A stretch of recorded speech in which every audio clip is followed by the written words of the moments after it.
Greetings, gamers! I've been working on a new game called Incoming. Incoming is a 3D VR missile defense game. Protect your cities with a wide assortment of defenses against waves of warheads, bombers, zeppelins, and epic bosses. Wishlist today on Steam. Link is in the description.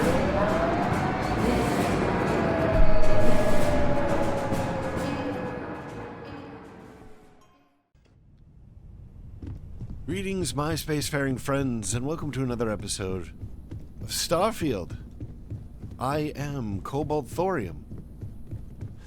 In this episode, we're going to probably complete the game. We said goodbye to everybody. For some reason, the mission does not say that we have said goodbye to everybody. It says optional, but it's not checked. I don't know which other friends they might be talking about. If anybody knows, welcome back, Captain. Interesting other conversations that get triggered by the end game getting kicked off, please let me know, because I am interested. She's out there eating a sandwich. But yeah, so I think that we're gonna head on out and see what this Unity is.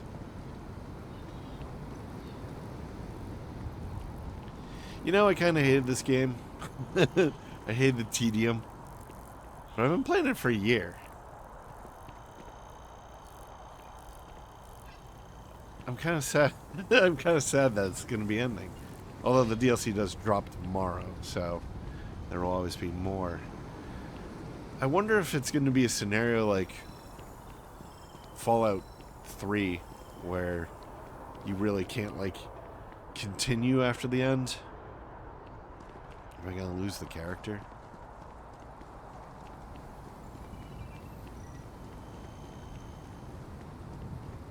If I go to a new universe, is everything gonna be reset? Is all my progress gonna be lost? I know a lot of people talk about New Game Plus. Is that what they're talking about? If I go through Unity, and like what happens to my game? Like, does it just get reset? Because I don't want to do all this over.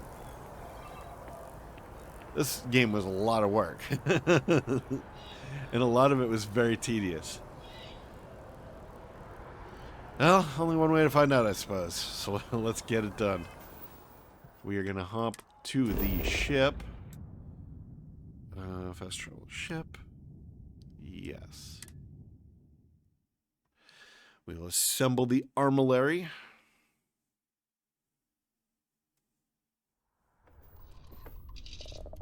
Whew.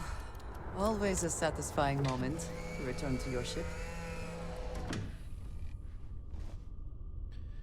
This is as good a place as any, I suppose.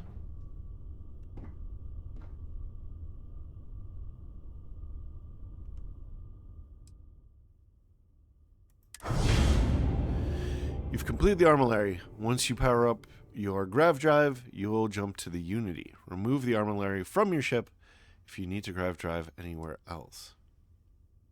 Okay.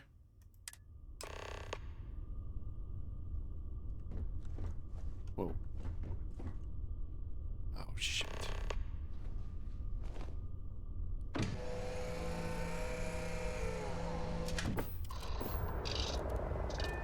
Oh, there it is. Is that it?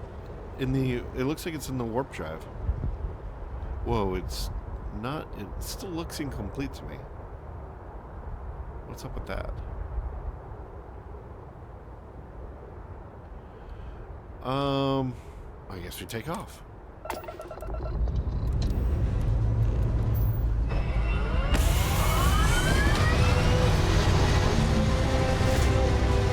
Is it still in there?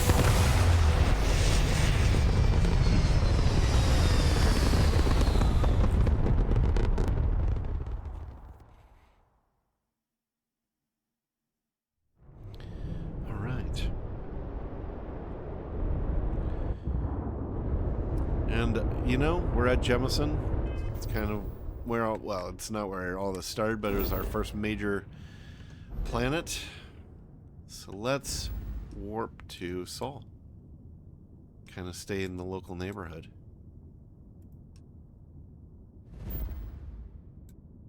Let's go to Earth. Yeah. Seems fitting. Let's do it. Alright.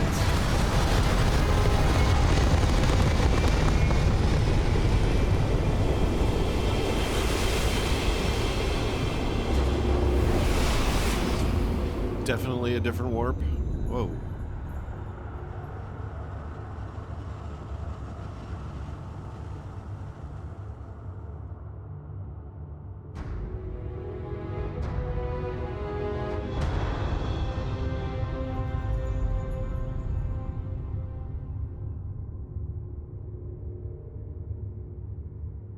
What's happening? Oh, I can move. But isn't that me? What's going on here?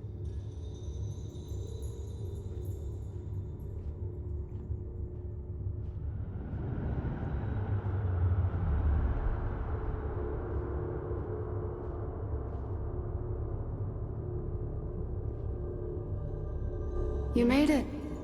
I hope you're enjoying the view. I never get tired of staring at it. Eternity.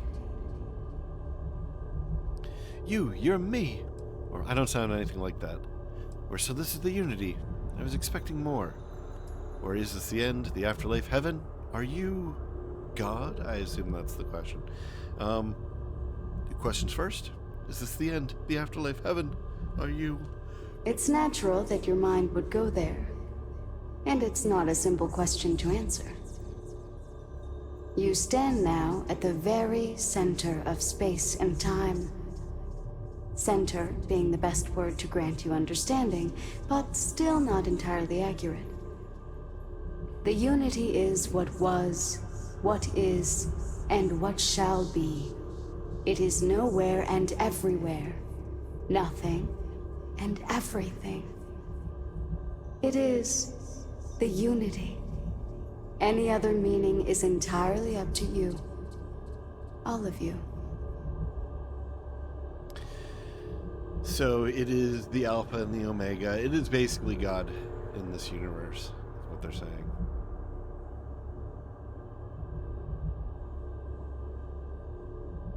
I'm trying to just wrap my brain around that. Okay. You're me, or I don't sound anything like that, or so. So this is the Unity. I was expecting more. I don't know. It looks pretty cool. I'm not exactly sure what I was expecting. There's all these like universes and stuff around. It is pretty cool.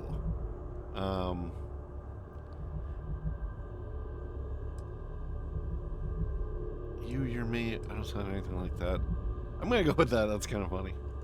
Everyone says that when they hear themselves for the first time. But no, you don't sound like this. At least not this you. I am as much you as you are part of everything. All points connect to here. When a star is born or dies, its existence beats through the heart of this place, the Unity. I have seen all you are, have been, and could be. Do you feel like you've lived a good life? Is there anything you regret? This is totally like God. Okay, so I've done all I can and made peace with what I couldn't. I mean, we all have regrets, if we're honest anyway. Or I did what I pleased and took what I wanted. Being good was never the plan. Or wait, am I dead? Questions first. Do you feel dead? You are energy, and energy cannot be destroyed.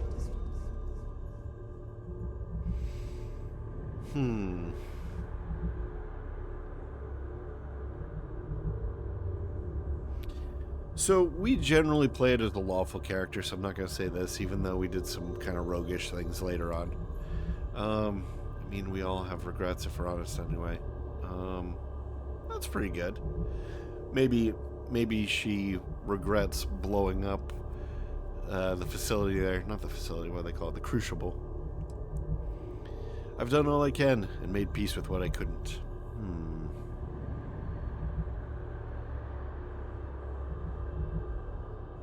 Yeah, let's say that. That's good. You'll need that clarity for what comes next. In order to become Starborn, you must give the universe one last thing. Yourself. That intangible part of you, that something that makes you unique amongst the infinite, will explode like a supernova.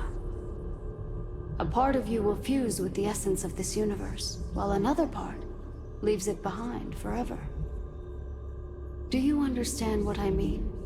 This one final leap will change this universe forever, even as you leave it behind.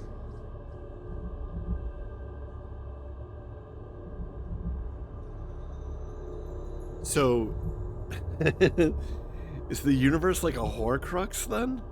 Where it's like the Starborn leave a bit of their soul every time they jump from one universe to another? Is that why they're so, like, messed up? I don't know.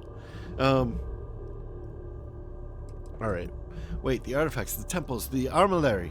Who created them and why? Questions first. Unknowingly, you just answered your own questions. For who creates things but creators? That is what they have been named throughout the endless circle of time. Well, that's a non-answer. Are they one or many? Human or alien? Terrestrial or celestial? One day, you might even meet the creators. But not this day.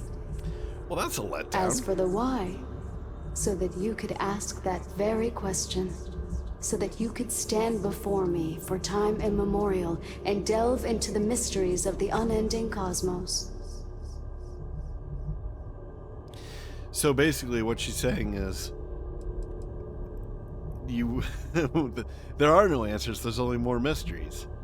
That is not a good response. I maintain that the Great Serpent is one of the creators, or is of the species of creators. That's what I think is going to be revealed in the DLC starting tomorrow. That is my hypothesis. Okay. Starboard said I was reborn. This sounds like death. Skip to the part where I become more powerful. But this is all too much. I don't understand. That's such a non-answer. It's so pathetic. Let's go with the first one. Starborn said I would be reborn. This sounds like death. Much like the death of a star creating new kinds of matter, so will part of your being become fused with the unity itself. That part is what becomes Starborn and crosses into the multiverse. Through your eyes, it will be as if waking up from a dream. Walk into the gate of light, and you will become Starborn. Everything will vanish, and you will awaken somewhere else. But that isn't your only potential destiny. You could turn around, walk away from the unity until the stars fade away, and you will wake up on your ship, in your universe. You could live out the life you have. Interesting. I've enjoyed speaking to you once again. All of you. Every version that is here in the Unity right now. Go out into the stars.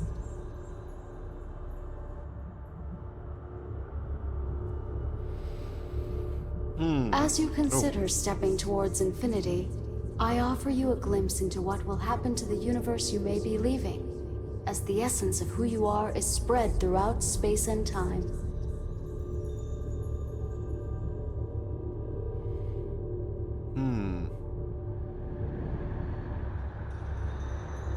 Alright. Let's...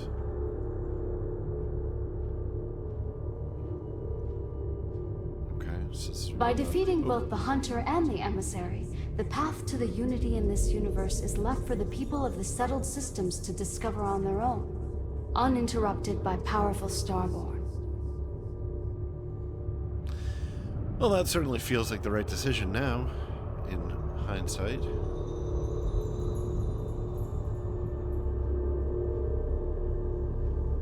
The Constellation membership who stays behind will, in time, publish their data about the discovery of the artifacts, the Starborn, and the Unity. Space exploration across the settled systems is given new life as people search for hope out there in the stars.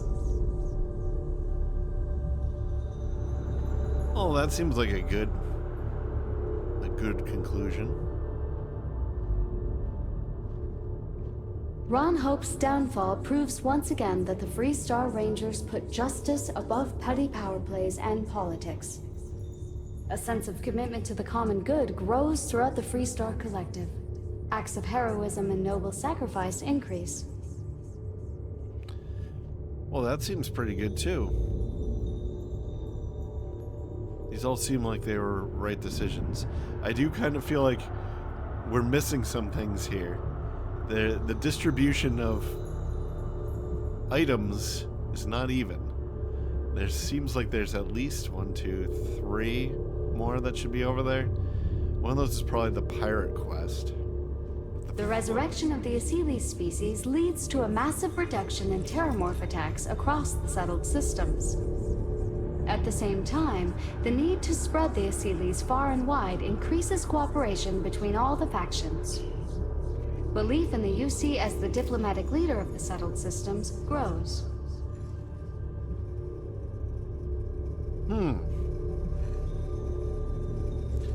That is probably not what I really wanted. Oh, I don't want to touch it without going to this other guy.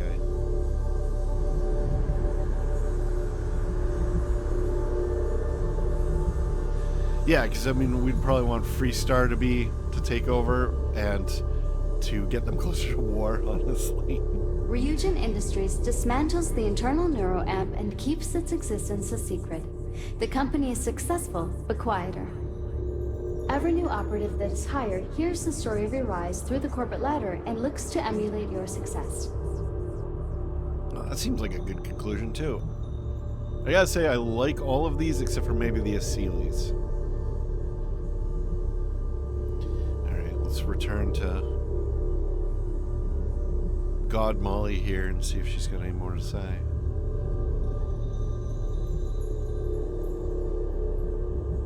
Can we talk to her? The Gate of Light will take you to another universe. Or simply walk away until the stars fade to return to your ship. Alright, well, we did save right beforehand. I don't like how she's got the, why does it have the helmet arm animation but no helmet? That's so, like, why?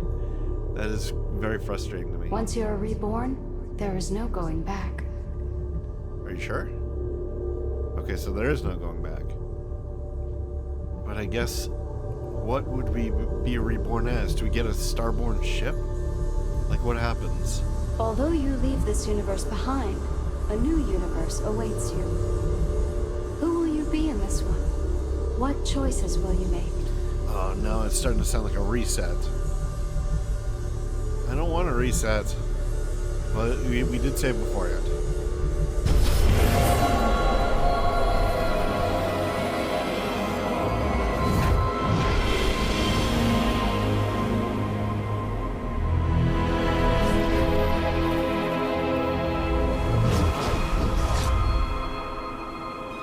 Well, that's a lot of universes.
thought we'd see like the face of God or something at the end there, like in the clouds. There would be like a hand or like a face or something. Oh, here we go. All right, so credits.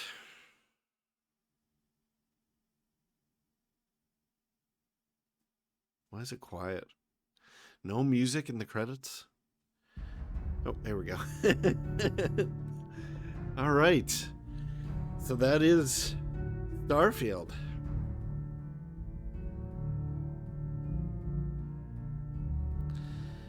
These credits are probably going to be enormous, so I'm just going to gather my thoughts. Maybe just go over them a little bit. So, I gotta say, the thing is probably the emptiest waste of time game I've ever played. It does not respect the player's time, and that is extremely frustrating. I feel like they had something really good here. But you just have to sift through so much sand to get to those golden nuggets, you know? I really wish that it were more focused, you know, and not just so procedurally generated. I've heard others talk about it as a COVID game, where they want to make something that people could spend a lot of time in because they know that they'd be locked down inside, and so they wanted to give this sort of, like, even though there isn't so much of a personal touch on all these locations, it would at least give people something to do. I don't know if that's actually true, but it seems like a reasonable hypothesis. So yeah, I just wish it were more.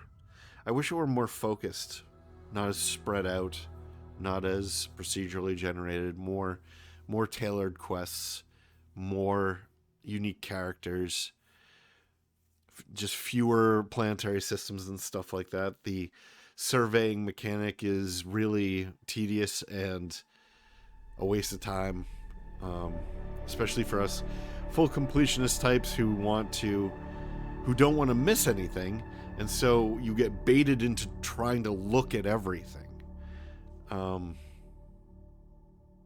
We did not do the space pirate mission. It looked like there was at least 3 things that we missed.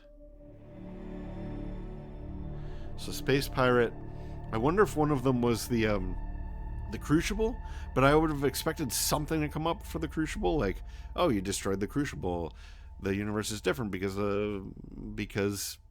in this particular way, because of what you did.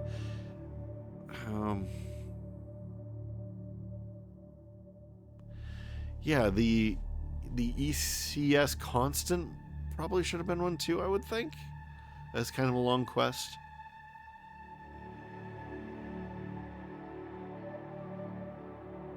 I wonder if the Voyager ship thing was a quest too, and we just destroyed it. Yeah, I want to know more about, like, the consequences of those things. Ferret Bowdone? Is it literally a ferret? No, it's colleague. Weird. Anyway, yeah, so other regrets. I wish that we had known that we could kill Barrett instead of Sam. That would have been a lot better.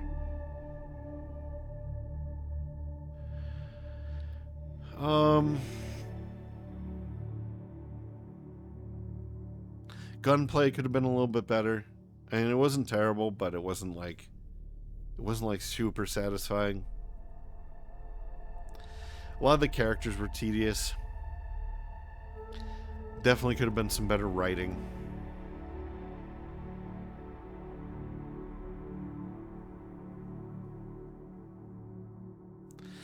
Yeah, I mean, I love games like this. I love just like sort of open world first person RPGs. They don't even have to be first person. Just like the open world RPG with lots of interesting places and characters. I'm just a sucker for that type of game. I love to explore. I love to, you know, get all these interesting side quests and stuff, reasons to go out there and get immersed in this universe. And this game did have that to some degree, but I feel like it was less than other games, and that the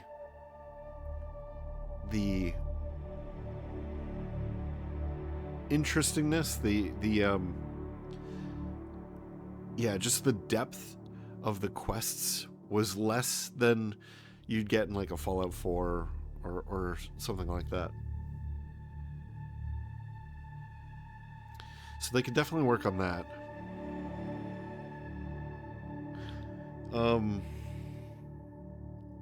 A lot of the characters I definitely feel were like very modern audience characters, not well written characters.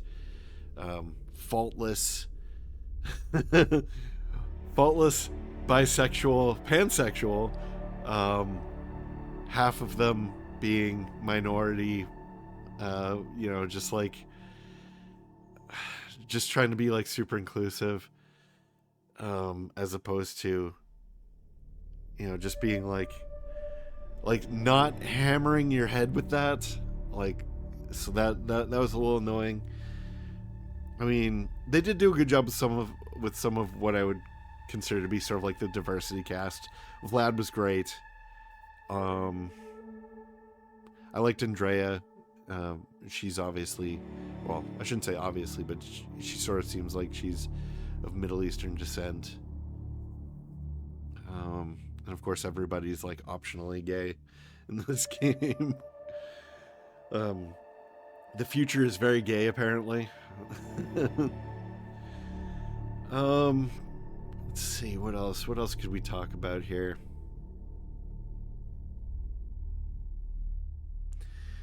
There's a lot of possibilities for expansion, I would say. I mean, they have an awful lot of extremely empty planets. So, maybe they're expecting to just do like 1 million expansion packs.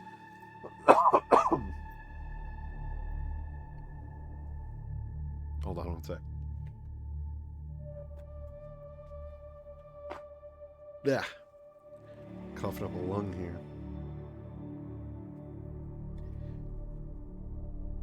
I got some allergies. And I have not taken my Claritin today. Yeah, so there's a lot of, with the ship customization, the colony customization. There's plenty of stuff that they can add there. There's plenty of missions that they can add, new locations that they can add.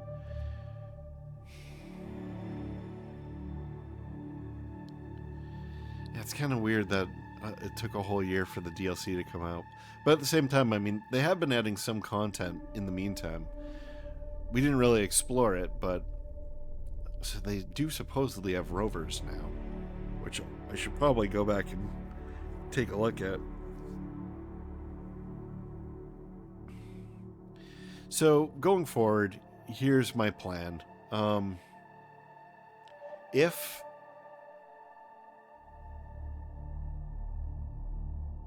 Horace Gamal, who are these? Maybe some of these characters I have not met. Or maybe I did. And I just don't remember the names.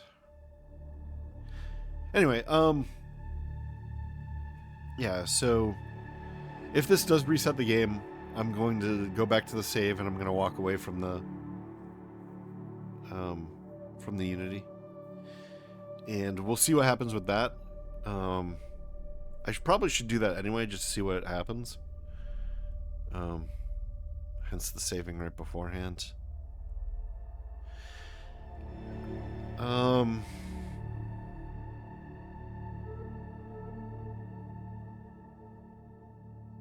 because I don't want to have to get back to the state where I am. There's hundreds of hours in this game. I think it's my second most played game at this point, behind Fallout 4. And I really, really went in deep on Fallout 4. I should go back and replay that and actually stream it at some point. What I'll probably do is when they announce Fallout 5, I'll probably just go through all the Fallout games and see if I can get them all done before Fallout 5 launches. I'm going to have to be a lot more diligent than I was with Starfield, obviously, because it took me a whole year to finish Starfield. Oh, we don't really know what happened with Ve Victus, do we? I guess he's sort of just on that Terramorph storyline, which I guess we kind of got a conclusion to that.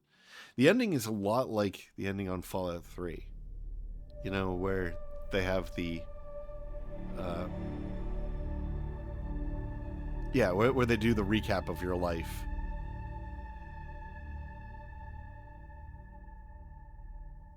It's kind of a good ending, but it does feel very final.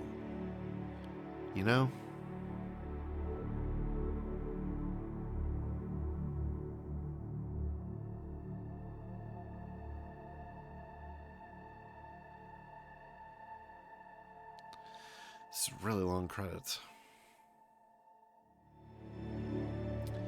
Anyway, so yeah, finishing this up. Kind of excited for Shattered Space, not gonna lie. It looks interesting. It looks more busy. It looks like there's more going on, which is one thing this game really needs. I hope it adds a lot of content and not just one long mission. I hope they add a bunch of side quests and stuff like that to a bunch of the existing planets. Add a little bit of depth there. Get us to explore a couple existing planets. Give us some incentive to go and explore those places.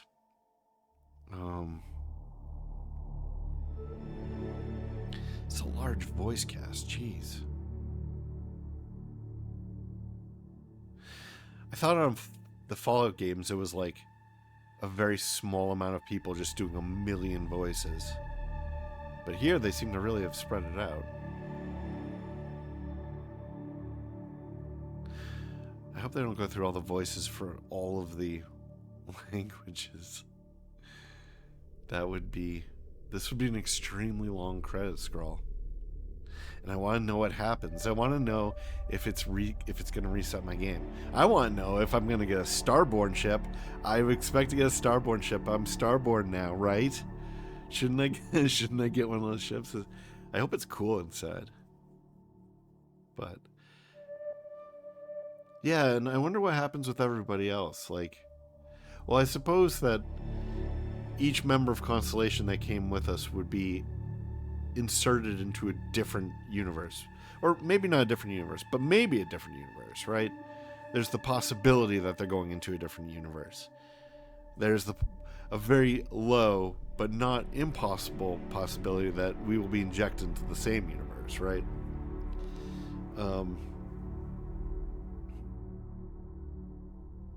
Yeah, so we're not going to run into them again. We're going to run into non-Starborn.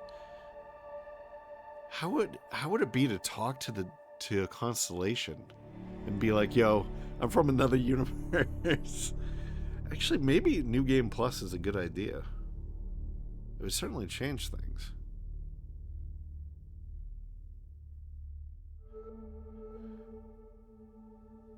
I don't want to play all this over again, though.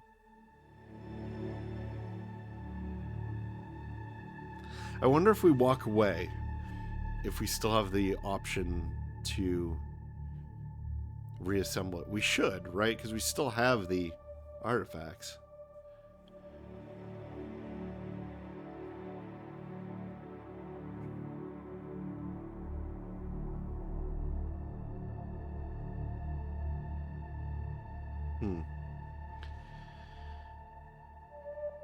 All right.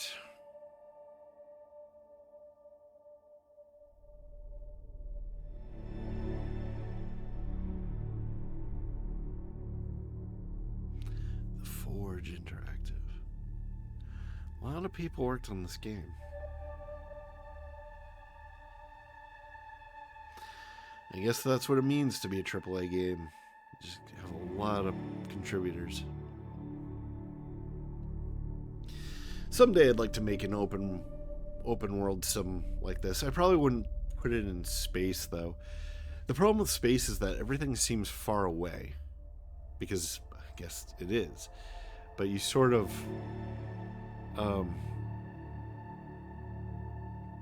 the warp drives sort of bring things together. But at the same time, it's not...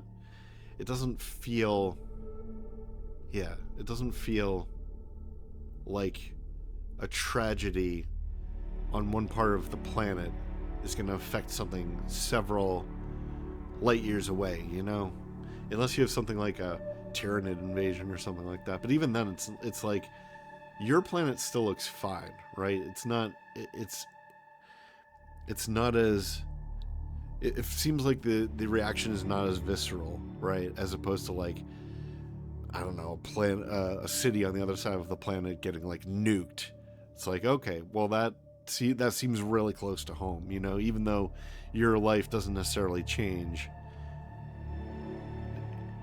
you're all kind of captured on one planet.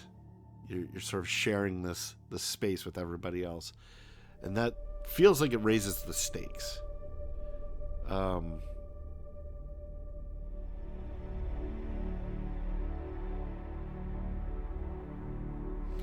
Yeah, so if I did an open world RPG, an immersive sim as they call it, I'd probably do something that's single planet, near future. I wonder if we could do like a post-apocalypse and not have it like treading on Fallout. It would have to be a different apocalypse.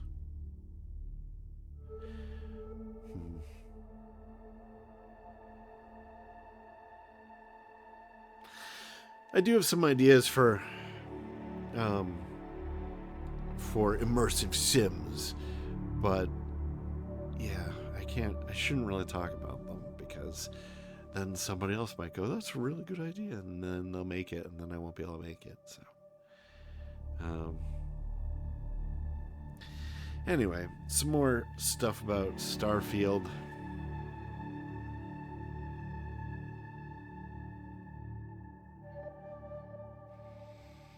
I don't know what else there is to say.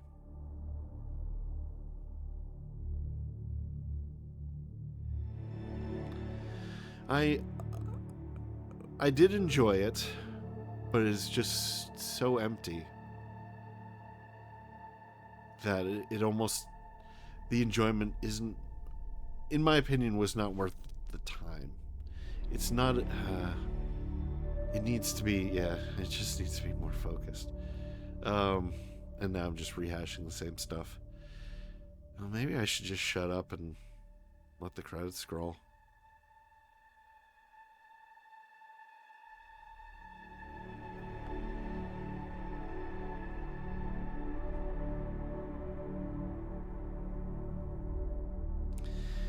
Yeah, could probably talk a little bit about the DLC that's coming out. It looks like it's going to feature the Great Serpent, and it's going to be very much around the Varun. That's another thing, is like they've hinted at all these sort of expansions and stuff like that, which I guess might be a good way to sell expansion packs or DLCs. But it does feel a little bit irresponsible. I was talking to my friend about this, how we spend a lot of time teasing the Great Serpent and the Varun, and we don't really do anything with the Varun, right? And we never see the Great Serpent. And yeah, I guess what they're doing there is they're kind of setting up the DLC, right? We also spent a lot of time talking about the war between the settled systems, right? And we never really do anything with that either. So it's possible that they're just setting up the DLCs. At the same time, it feels a bit like what I called like Chekhov's Civil War and Chekhov's Cosmic Beast. You know, it's like in film there's this idea of Chekhov's gun, which is that if you show a pistol in the first act or a rifle or something like up on the wall, then by the end of the series, it has to be done, or it has to be used for an act that is like pivotal to the story, like a central thing.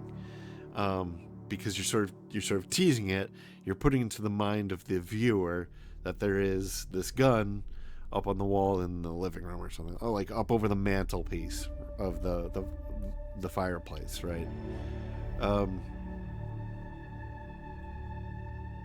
So yeah, by emphasizing these things, you're sort of implying that there's going to be some traction there, that there's going to be some we're going to revisit this, it's going to be important. And I guess maybe with the Civil War, there was something with the, yeah, I guess they kind of did the mechs for the Freestar Collective, and they kind of did the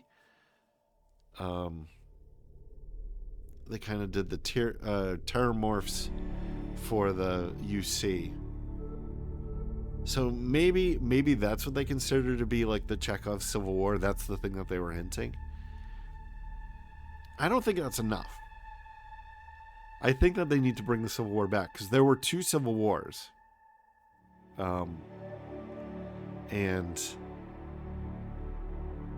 at least as far as I remember, and Freestar won one and UC won the other one.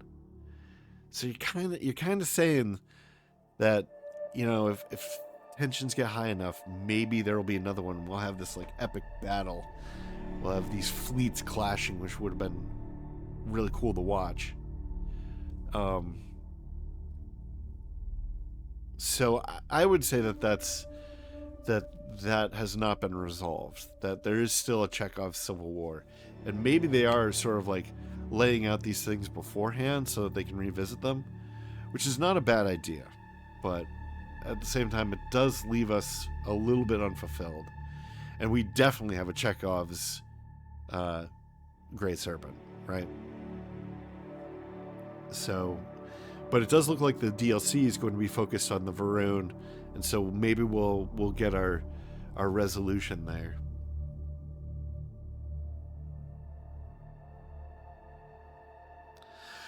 But back in the late 90s, I want to say, there was a TV show called Babylon 5 that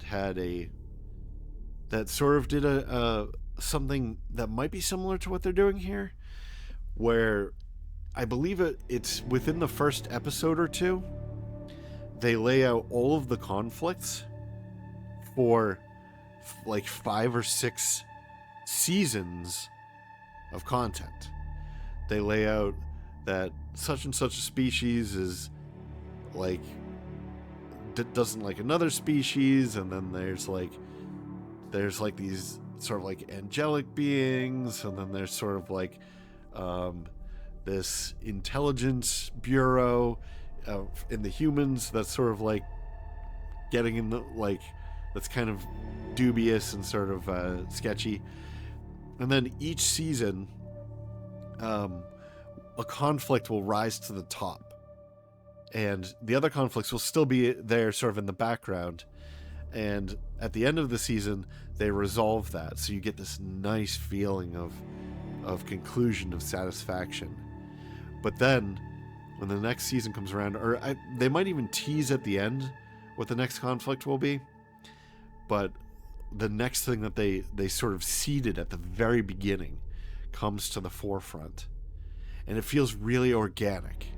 So you have this greater story arc with these mini arcs in them, which feel nicely resolved at the end of their arc. And, you know, you sort of have in the back of your mind that there are these other conflicts. But at the end of the season, you kind of feel like it's concluded. And then it's like the next season starts up. It's like, oh, yeah, I forgot about that. And then you get right back into it. And it's really interesting. So maybe that's what they're trying to do here. If so, kudos to them. Because we did have one story arc that did feel very satisfying. And it is very, what would you say, high stakes, high impact? Like, you're basically, like, merging with God. It's like, how do you go up from there? But I suppose that they did sort of at the end tease that there are creators, and that's one of the mysteries that we don't have resolved.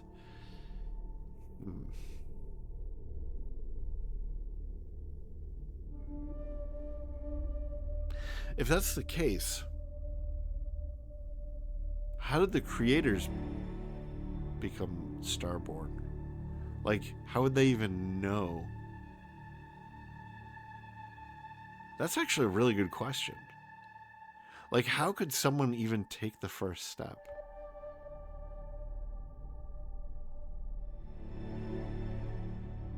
Unless it's just like an infinite series where you have, like, where there is no originator. And it's just creators all the way down. Holy shit, this is still going. Oh my goodness. I have a lot of, like, weird tangential thoughts about this, so I felt like I could fill up all the time, but this credit scroll is ridiculous.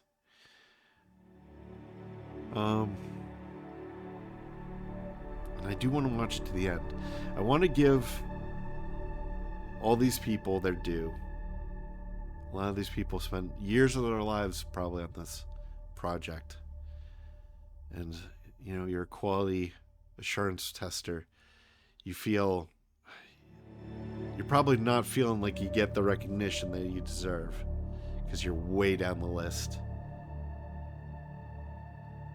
But can't make a game of this scope without a lot of QA. And they did miss a lot of stuff. Actually, I shouldn't say that. They didn't necessarily miss it. It's possible that they caught it and that the solution isn't obvious from an engineering perspective. Like you can catch bugs, and if they are low repro and stuff like that, your chances of actually finding out what went wrong could often be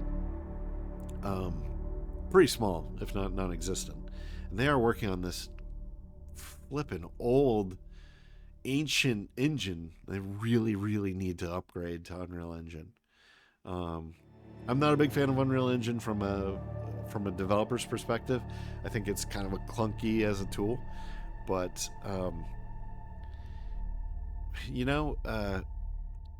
Bethesda had a lot of expertise in Unreal Engine through Arcane Studios, which Arcane Austin has been closed. I don't know if there are other Arcane Studios. I think it was originally a French company, so maybe the original Arcane is still there.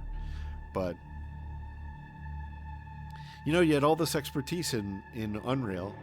Unreal at this point can do large open world immersive sims. So they probably should have tapped that team and started to move a lot of this tooling, a lot of this infrastructure to Unreal. Because, like, who knows how much time they waste on physics QA, on physics, like, implementations, just, like, tracking down physics bugs. How much time do they waste upgrading lighting, adding, like, physically based rendering, and it still doesn't look as good as Unreal. Like, Unreal is Lumen. Lumen looks amazing. You can see also that the draw distance is really bad in this engine, in this game. It's not as jarring as it is in Fallout 76, but it's still pretty jarring. Meanwhile, Unreal does really, really good LOD stuff. Like, so you can have these like vista views looking out over this enormous, vast landscape, and not have to cull all the trees and all the shrubs and all the grass, you know? So I feel like they should really be moving towards Unreal.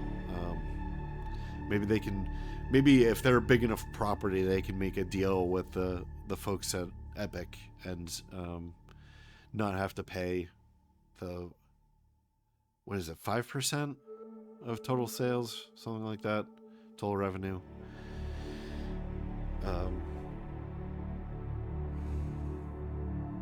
But I mean, I feel like they'd be able to make games faster, more reliable, fewer bugs. You could be more focused. You could be more focused on story and characters. You could be more focused on adding new systems and stuff like that, without, you'd be focused. You'd be able to focus on making a better game. I mean, maybe that's part of the reason why what is widely considered to be the best Fallout game isn't a Bethesda game. It's a Obsidian, being, New Vegas. So, because they just took the Fallout 3 engine. I don't know if they really added anything to it. And then they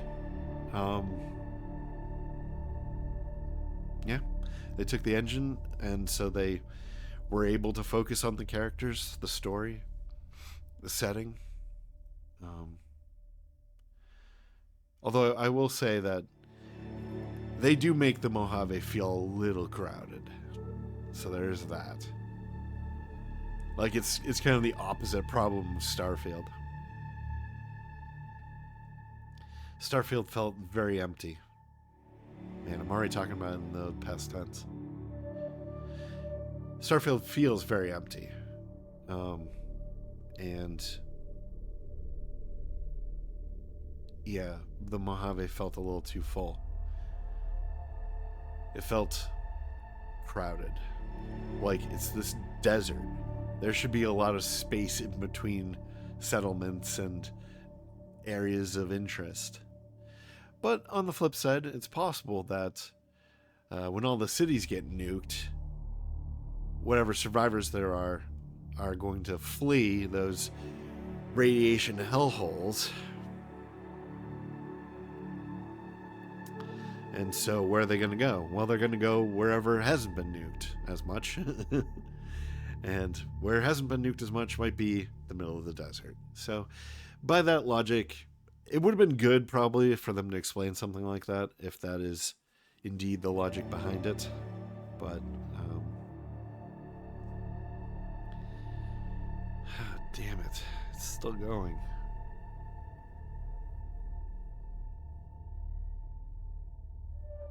How long has this been?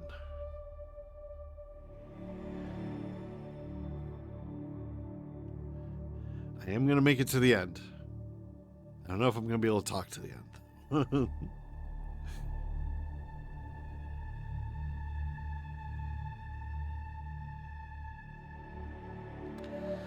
Man, there's a lot of people here.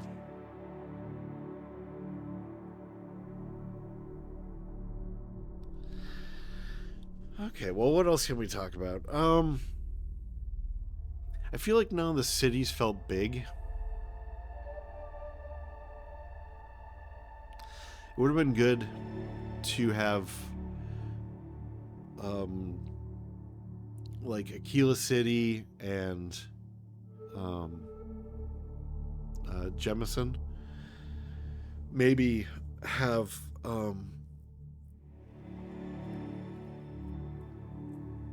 more skyscrapers and stuff. Maybe have locations that are inaccessible, that are just for the view.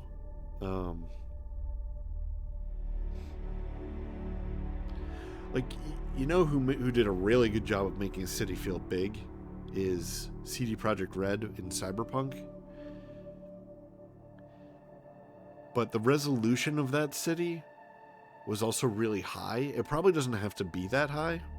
Like, in Cyberpunk, there are a lot of just, like, random stores you can go into. And, yeah, I think it would be fine to have big cities, maybe even bigger cities than that, and just have them be, where you can't go into all the stores. You know, just like there are certain shops you can go into, and that's it. So stuff like that. Like, there's no cities in this game that were big enough, not even seem big enough, that were big enough to require a car, right? Everything was walking distance. And maybe that's just because they didn't want to invent a car mechanic and like a traffic system and stuff like that. Which is probably the case. I mean, that is going to increase the scope quite a bit, because car AI is different than character AI, right? They can't turn on a dime unless they have like tank treads or something like that. Which maybe on some colony world that would make sense. Have tank turns be a possible thing. Even then, they can't. Yeah, the range of motion is different, and this is actually something I'm working on one of my games, where it's the AI systems between vehicles and creatures end up being dramatically different. It's interesting that CD Projekt Red did all that.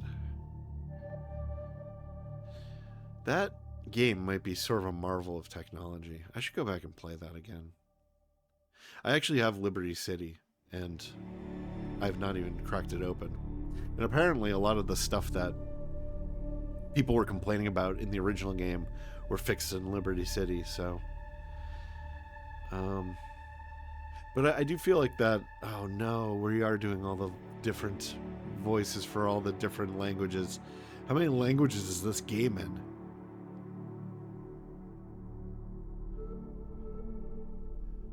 Boy, this is going to be a long credit scroll.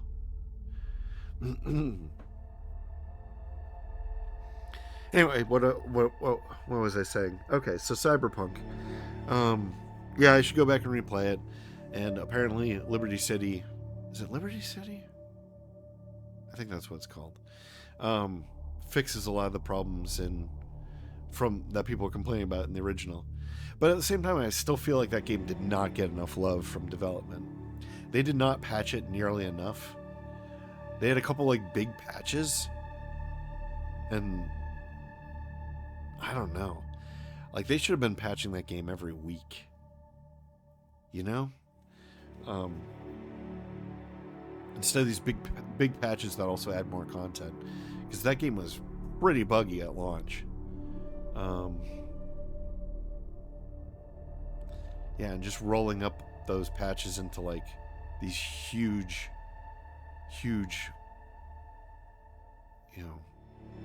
unfocused downloads, I think, is not the best way to run a company. Of course, they're also a huge, maybe $1 billion game studio, and my game studio doesn't even break even. So maybe I'm not the one to criticize them just yet.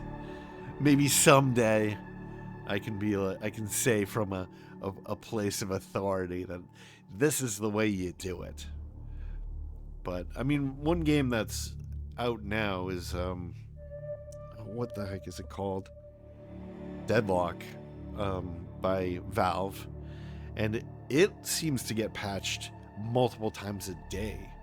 Not even like no, it's still in like beta form. I managed to get into the beta. It's not that great of a game, honestly, so I'm probably not going to play it that much. it's just Overwatch with different characters, and there are a couple other mechanics like the transit system. Actually, it's not really Overwatch. It's more like it's like a MOBA hero shooter mashup. But I just don't find it that interesting. And those types of games are rife with toxicity too, because one player goofing off or just being too newbie can sink a team, and so people get really mad about it. And what it ends up doing is it ends up creating it ends up making it so that new people don't want to pick up the game because they're just going to be a liability, and they just go in there and they get abuse for sucking. But everybody's got to start somewhere, you know. So like Overwatch definitely suffers from this, where at the very beginning the community was very tight and they were all like sharing tips and stuff, and then at some point it just started to go negative. And it's not only like, yeah, and what ends up happening also is like one person will start like dictating to the team. It's going to be like this like 11-year-old kid being like, well, if everybody does what I tell them to do, we'll win this game. And then he's like, you suck, blah blah blah, and nobody wants to take orders from this person. Like it just becomes like you don't know this person from a hole in the wall. There's no reason to take their advice or to use their strategy. Like, who made them the leader of the team, especially when it's a squeaky voiced like 11-year-old kid? And this is the reason why I bring that up is because that is the last time I played Overwatch. I was just like, yeah, we had a squeaky voiced kid trying to order the team around. The team didn't want to listen to him, and he was just like bitching on the microphone the whole time, and we just kept losing. Like, nobody, like, the morale was just like awful, and it was just like really tedious and annoying, and I didn't want to deal with that shit anymore, so I never played the game again. It might be different if you were playing in like a clan or something where you know each other's strengths and weaknesses. You know what somebody's going to do. You know how to, what they can be responsible for. That's different, right? Everybody sort of knows their place at that point. And in that type of scenario, I think that those hero shooters and stuff like that can be all right. But are we getting towards the end here? Please tell me we're getting towards the end here. But yeah, like generally speaking, I don't play multiplayer games because of shit like that. Helldivers, I played the heck out of. And that is because you're all sort of working together. It's less of a blame game. So I think it's a little more fun. So yeah, if I were to ever do like a hero, not a hero shooter, but like I guess I would do like an extraction shooter or something like that. I would be willing to do something like that. But I probably wouldn't make it so that there's like random teams. It would probably be either PvE or Tarkov style PvPvE with optional teams. That might be fun, actually.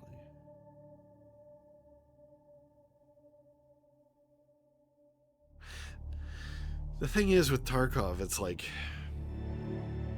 a lot of attention has gone into little details, and I don't know if I would be able to get that kind of granularity as like a tiny studio.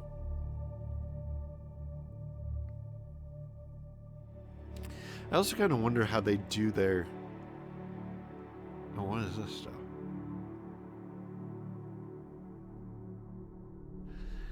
Oh, we're definitely getting towards the end. This is amazing. What was I talking about? Shit, I lost my train of thought. Tarkov. Very realistic bullet effects and stuff like that. I feel like there's a lot of guns that are redundant, so I'd probably try to lock that down a little bit.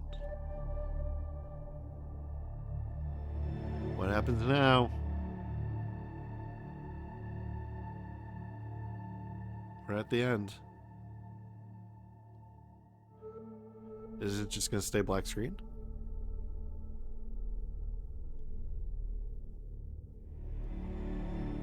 Okay.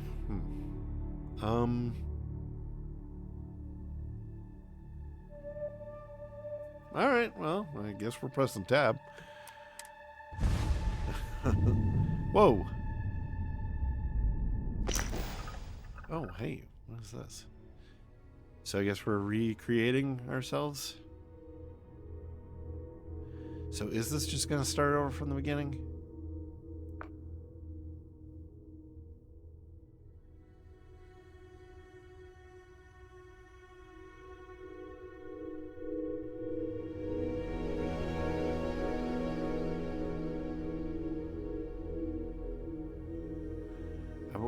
I kind of want to keep my character exactly the same.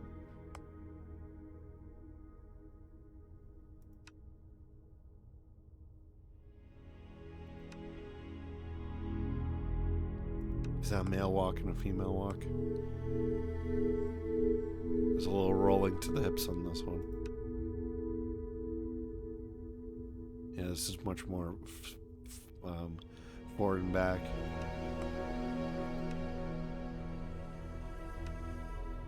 Whoa.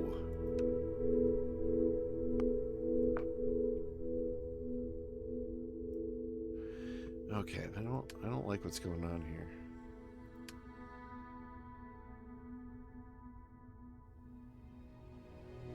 I just want to keep the same character. Do I just press finish? Let's try it.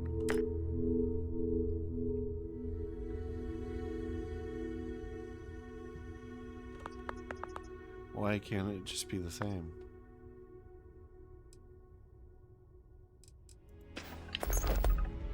Starborn. That is what you have become. A being who has touched the infinite. Your story is over, but we'll begin anew. In this universe and countless others. You remember all you have learned. Your possessions and everyone you know have been left behind. Explore this new universe and all it offers, and perhaps take another trip through the Unity. Do I have a ship? Is this my ship?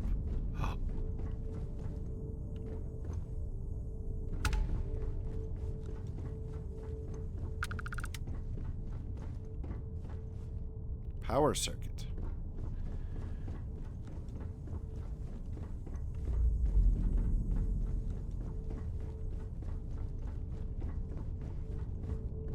This is a cool ship. Just exploring. Oh. This is my cargo hold. Maybe I will keep this game. If I get to fly around in this ship, I will keep this game. Actually, should I? I probably should. Alright. I look like a Starborn.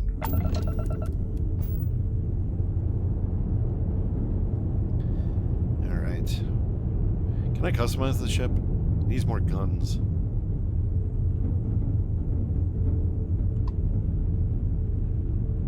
Alright, let's check this. Mission. Mission. Nope. That's not what I wanted to do. What just happened? Go to the Lodge Mass District. What are we looking at on time here? Hold on.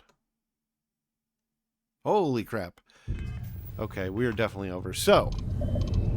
Oh, what is going on here?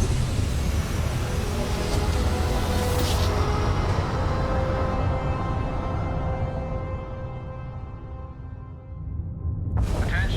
unidentified vessel. You have no faction markings or registered manufacturer. Please maintain course while we scan you. Assuming scans even work on whatever it is you're flying. All right, we're done. You're cleared to land at New Atlantis. All right, so I think I'm going to wrap it up here, and we'll see what happens in this new universe after in the next episode. So thank you very much for joining me.